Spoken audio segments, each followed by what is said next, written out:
Earth is the 7th planet you come across as you fly into our solar system from the outside. You might be wondering where this is going. What might God of Seven refer to? God of Seven, or Lord of Seven, as I mentioned, is an epithet title of Enlil. At a minimum, this title points to the ruler being able to travel. Welcome to the 35th episode of the Quintology Files. Today we talk about something rather intriguing. One name that is shared by two important biblical characters, as well as arguably two of the greatest British monarchs. But the origin of this name is quite amazing.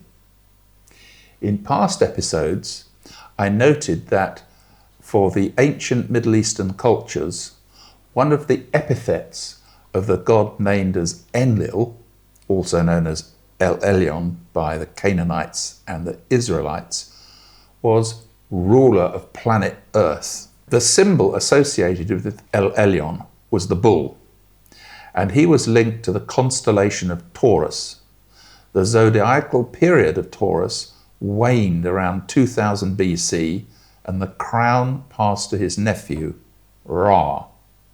It might seem very odd to us, but in ancient times, people sometimes named their daughters with that title, ruler of planet Earth. Two people with important roles bore this name in the Old Testament. One was the wife of Aaron, who was a brother to Moses and who became the first high priest. And the other was the mother of John the Baptist, described by Jesus as the most important of those born of women. So what is the name?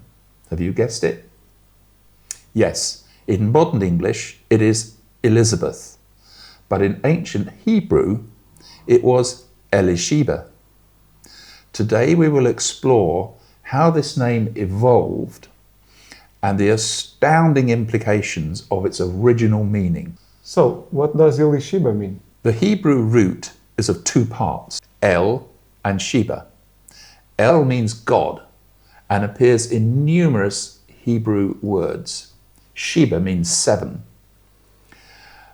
Once diacritics were added, meaning vowels, and this happened around 800 AD, you could pronounce Saba, meaning oath.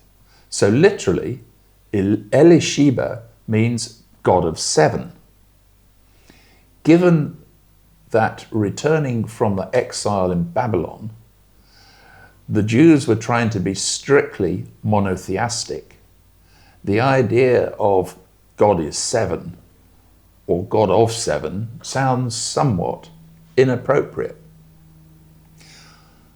When the Jewish theologians in Alexandria translated Hebrew scripture into the Greek Septuagint around 300 BC, they continued with Elisheba, God of seven. As we've recently discussed, the Greeks had added vowels to the Phoenician writing around 800 BC. Alexandria, the city, had always been a very large Jewish population and was an international center of learning. So we know how Jewish people pronounce this word centuries before Jesus. However, 1,000 years after the Septuagint was translated, the Masoretes Jews in Babylon began to mark the Old Testament texts with vowel notations, diacritics. And from around 800 AD, they made one group of these Saba words sound like sh words, and the other group sounded like s words. The result is one group of words that are related to the root verb had a dot to the left of the final consonant, and another group had a dot to the right. So the Masoretes decided where to position the diacritic dot above the name. Elisheba became Elisaba, and references to the god of seven became the god of oath, which sounds a little peculiar when you think about it. But the oldest original Hebrew texts we have are mainly from the Dead Sea Scrolls, which of course don't have any diacritics, don't have any vowels. The ones that were translated to form the Septuagint in Alexandria were generally, on average, older than those in the Dead Sea Scrolls. And it was very clear, everybody understood Elisheva to be god of seven. Now, having named my own daughter, Elizabeth, the origin intrigued me. In Portuguese, the spelling is Elizabeth, clearly linked to seta, meaning seven. Why might Portuguese be especially relevant? Because the main influence on their pre-Roman but later Latinized language was Phoenician. And where did the Phoenicians come from? They brought the first written language, and of course they're the descendants of the Canaanites. By now, you might be wondering where this is going. What might God of seven refer to? God of seven, or Lord of seven, as I mentioned, is an epithet title of Enlil, also known as Elyon, the chief god of the Canaanites, according to the tables and tablets found in Ugarit, but also of the Israelites, according to Genesis. Yeah, but that still does not explain the god of seven. Well, according to the Sumerian records, Enlil was the ruler of Earth.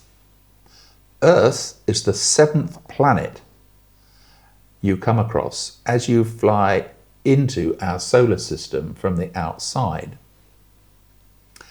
Hence, Enlil was lord or ruler of planet 7. Let's think about that for a moment. At a minimum, this title points to the ruler being able to travel.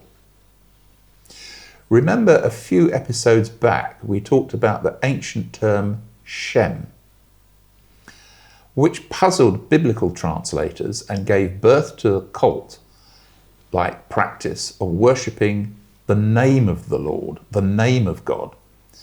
Shem being an ancient Sumerian word which is generally now understood to mean a vessel or a craft that can travel over or through water or even through the air.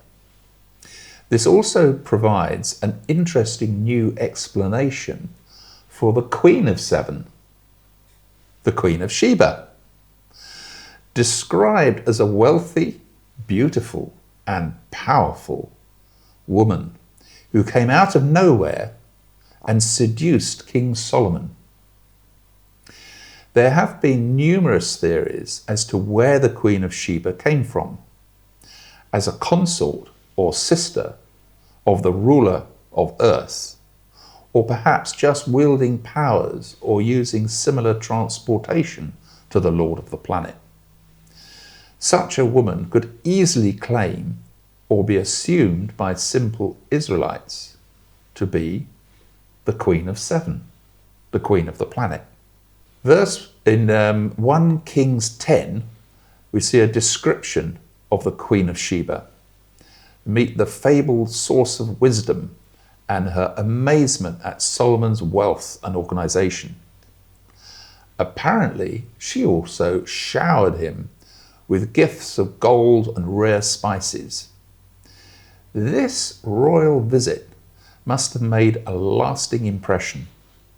Even Jesus apparently made reference to the Queen of Sheba, recorded in Matthew 12:42, noting that the Queen travelled far to hear the wisdom of Solomon, but those who listen to him, Jesus, will hear even greater wisdom. Interesting.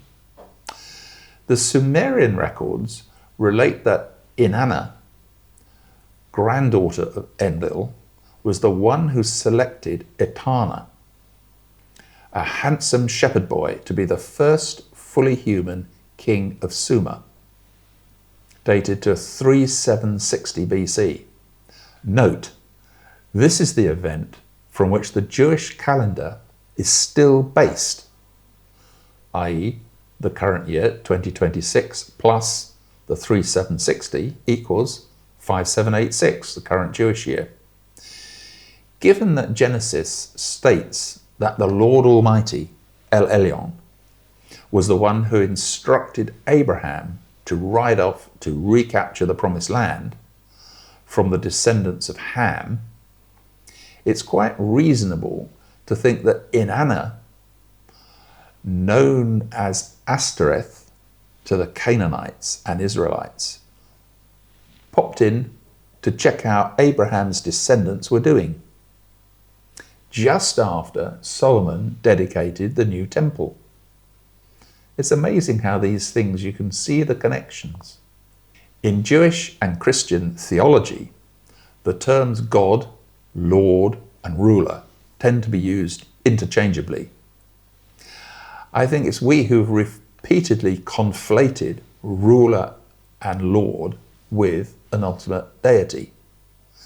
Finally, it might seem odd to name a girl ruler of the world, but it would be even more troublesome for a son to grow up having to identify himself as God of the planet, while such a name for a daughter was presumably seen as a dedication and as a mark of respect.